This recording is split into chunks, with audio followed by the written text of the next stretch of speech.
akuzibwe era tumwebaza olw'ekisa kyatuwadde enkuyegezi kyatukubira enduulu. Olunaku olwaleero njagadde tukubaganye ebirowoozo, tulowooze, tufumiintize ate nga tukirimu ebitusanyusa. Ebitusanyusa biriwa? Okay, oyinza okulaba TV n'olaba omupiira ogukusanyusa, nga kuliko ekikusanyusa, n'ogenda mu zoo mulimu ebikusanyusa. Ekyo ate si kye njagala tukubaganyeeko ebirowoozo oba okufumiintirizaako. Njagala tufumiintirize. Bwe tuba tetunnakiteekako omutima, bwe tuba tetunnaba kitandika, biki bye tukola ne bitusanyusa? Osobola okuba ng'oweerera abaana, osobola okuba nga bw'osamba omupiira muli kikusanyusa. Okay, ofunye omusaala gwo n'oga nange kanyweko ka juice, ngamba omwenge nga kye kikusanyusa.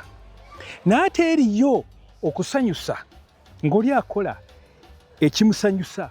Kati nga mu biseera by'Abaromans, Abaruumi nga babafuga, bayina arena gye babeerangamu nga bayina ekibasanyusa, okulaba abantu nga babateekamu ne balwana n'ebisolo, nga balwana ne bantu bannaabwe.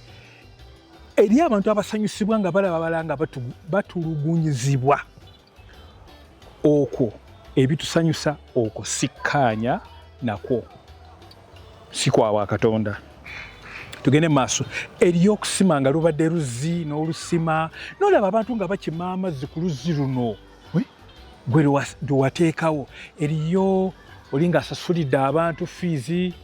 Ebintu ebyo bye tukolera abantu, kuyamba enfuuzi oba byonna okuyamba kwonna gwe tuba tukoze nga bisanyusa abantu, nga bisanyusa naye gwe nannyini kukikola nga kikusanyusa okuba nti oyamba abantu, olina gw'okoledde kino.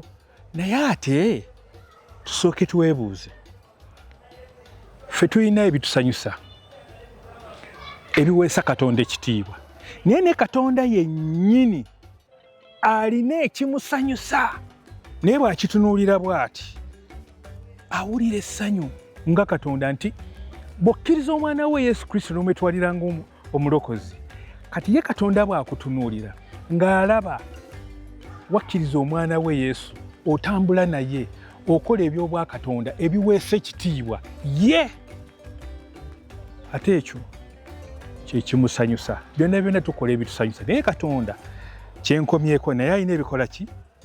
Alina ekimusanyusa. Kwe kwetwalira omwana we, kwe kutambula ng'okula mu Yesu Kristo, ng'ozza ebirowoozo by'obujja. Ekyo nga Trevor Yugi leero kyengabanye. Aweebwe ekitiibwa Katonda omulamu. Amiina.